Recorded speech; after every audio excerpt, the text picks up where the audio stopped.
அருமையான தேவனுடைய பிள்ளையே, ஆதியாகமம் 31ஆம் அதிகாரம் 42வது வசனத்தில் யாக்கோபு தன்னுடைய மாமனார் இடத்துல சொல்கிறாரு, தேவன் மாத்திரம் என் கூட இல்லைன்னா நீங்கள் என்கிட்ட வேலை வாங்கி என்னை வெறுமையாக அனுப்பிட்டுருப்பீங்கன்னு சொல்கிறாரு. உங்களை ஏமாற்றி வேலை வாங்கி உங்களை வெறுமையாக அனுப்பிட்டாங்களா?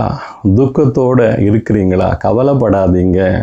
ஆண்டவராகிய கிறிஸ்து இயேசு உங்கள் வாழ்க்கையில் வந்ததற்கான காரணமே நீங்கள் இழந்து போன எல்லாவற்றையும் உங்களுக்கு திரும்ப கொடுக்கும்படியாக தான் உங்கள் வாழ்க்கையில் அவர் வந்திருக்காரு.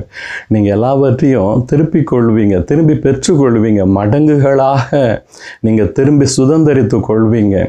அதை பார்க்கலும் தேவன் உங்களுக்கு ஞானமாக இருப்பார். ஆவிகளை பகுத்தறியக்கூடிய பலனை நீங்கள் பெற்றுக்கொள்வீங்க.